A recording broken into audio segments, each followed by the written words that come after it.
Start sound. Camera. I want to thank BabuKishan Spotlight, great program for the next generation. And I think it's something that all of us should watch and to take pride in the accomplishments of our community. So thank you to BabuKishan for giving me this opportunity to tell my story. Thank you.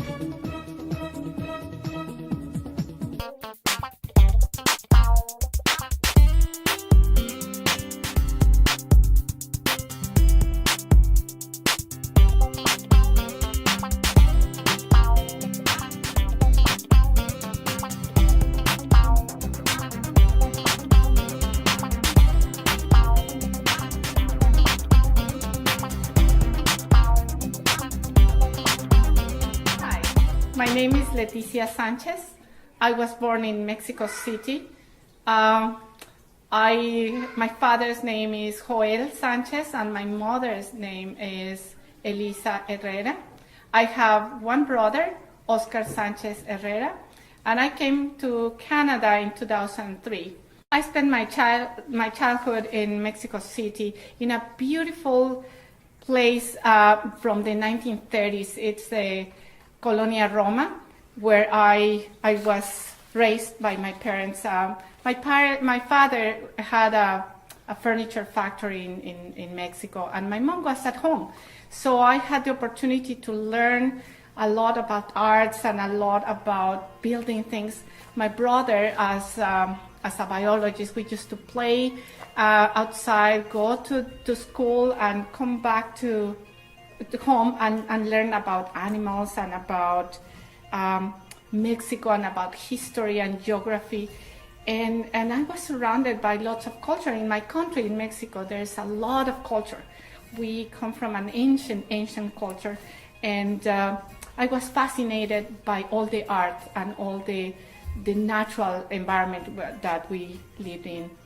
I remember helping my brother find animals in the parks, or sometimes we used to travel to some other part of the country, and we collected rocks and collected some butterflies, and we had a beautiful collection at home.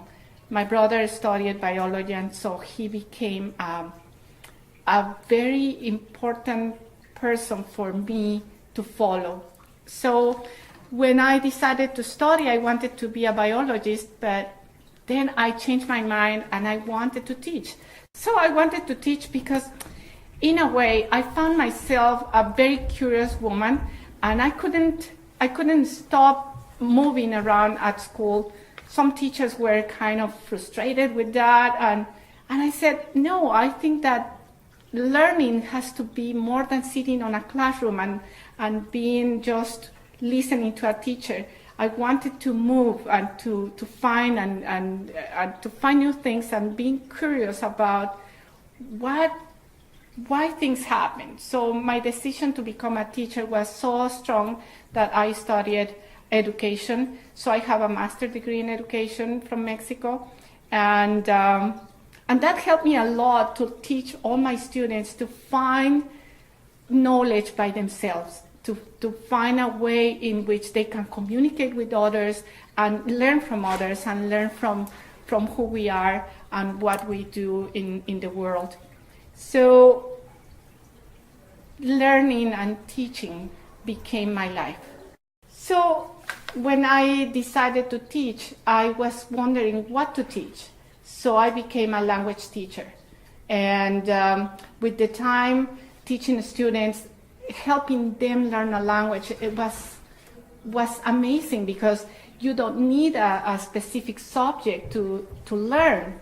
They learn from everything, and a language is acquired by learning from all the environment and different people. I did that for almost 25 years. And in those years, I also got married, and I had a beautiful daughter, Ingrid, and my second daughter, Estefania. My husband, wonderful husband, he was a psychologist in Mexico. So we had a wonderful family until he got sick, and unfortunately he died.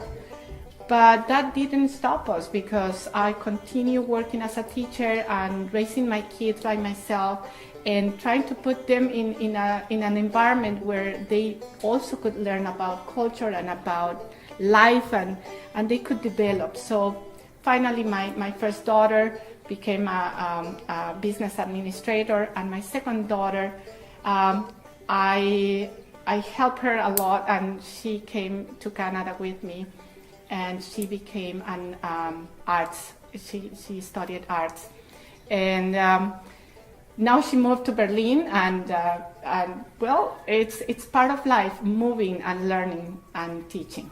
So when my husband died, and after some years, I came to Canada, and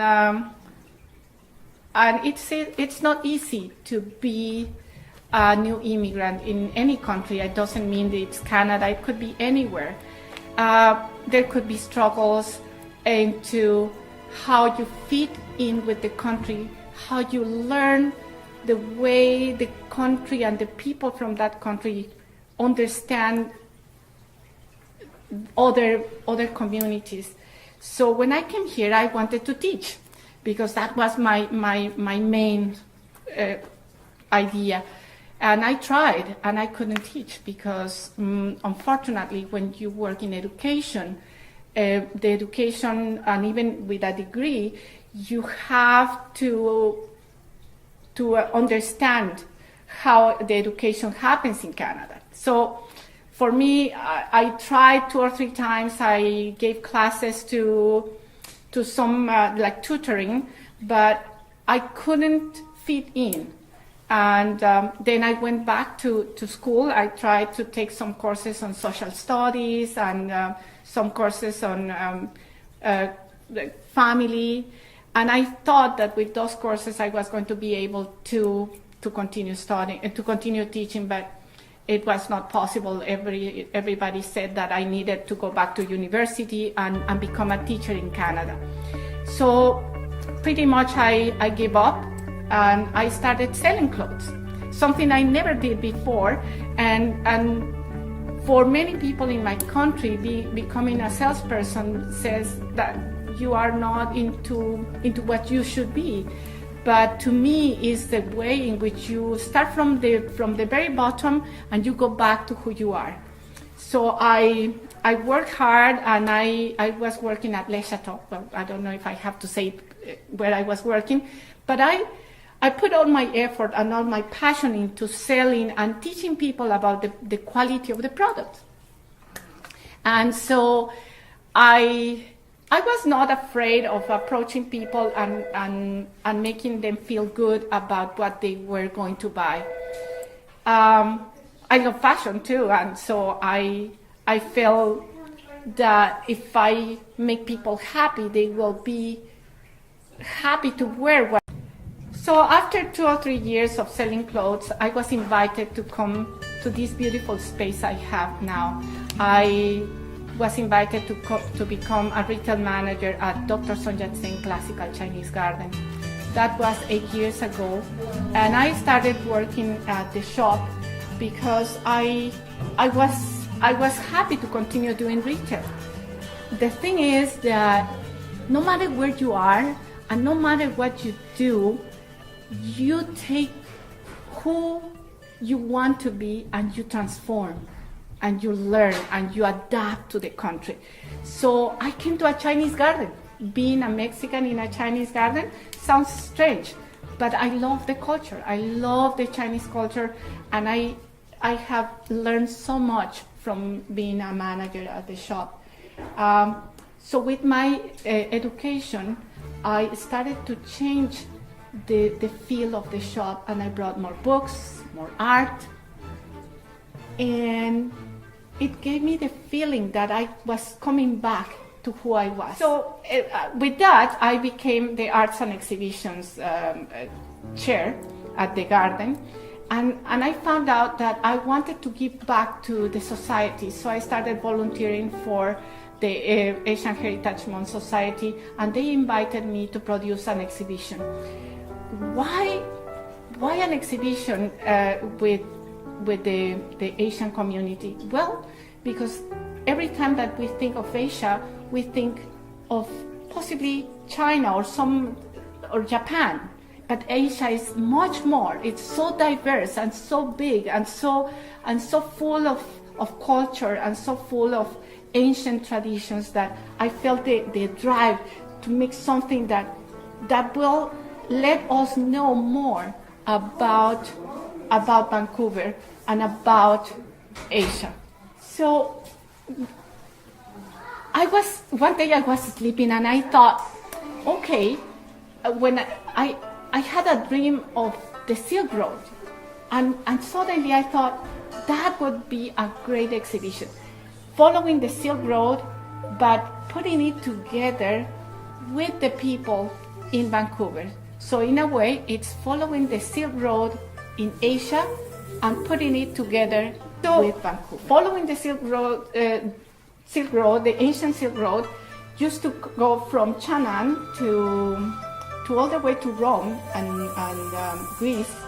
So I was thinking, that flow of the ancient Silk Road and all those communities, all those countries, all those different people that used to live and the ones that make the change in the world, because thanks to those communications and those links and those networks, people were able to learn from other cultures, from religion to education to commerce, and also they had the opportunity to have different products.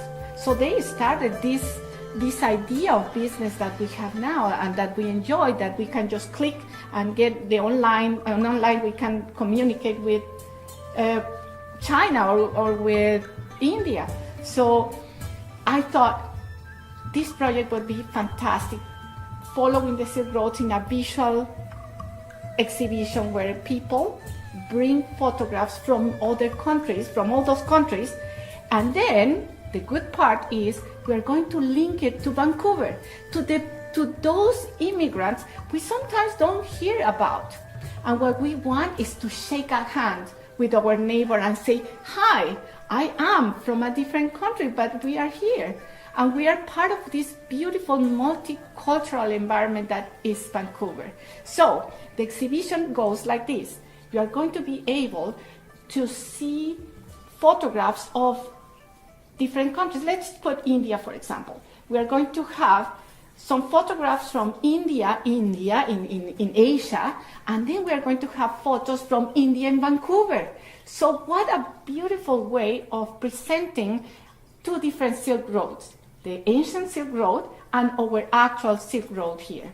So we will have photographs from Japan, and photographs from Japan in Vancouver, photographs from China, and China in Vancouver.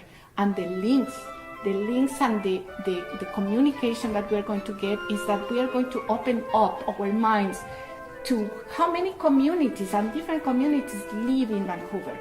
And we just think, oh, okay, this person is from Afghanistan. Where is Afghanistan? Sometimes we know or may not. But now when you visit that exhibition and this May, you will be able to feel that you can communicate with Afghanistan in Afghanistan or Afghanistan in Vancouver. You will have the opportunity to see a map in which you will find all those countries in Asia and all those countries and all those communities in Vancouver. I think that this project, because it's a community project, it is not something flashy or something that is going to be museum, 100% museum looks, but it's the community. It involves the people, and they didn't have to be photographers or writers. They just send what they have from their heart, and that makes this project so important to all the community in Vancouver.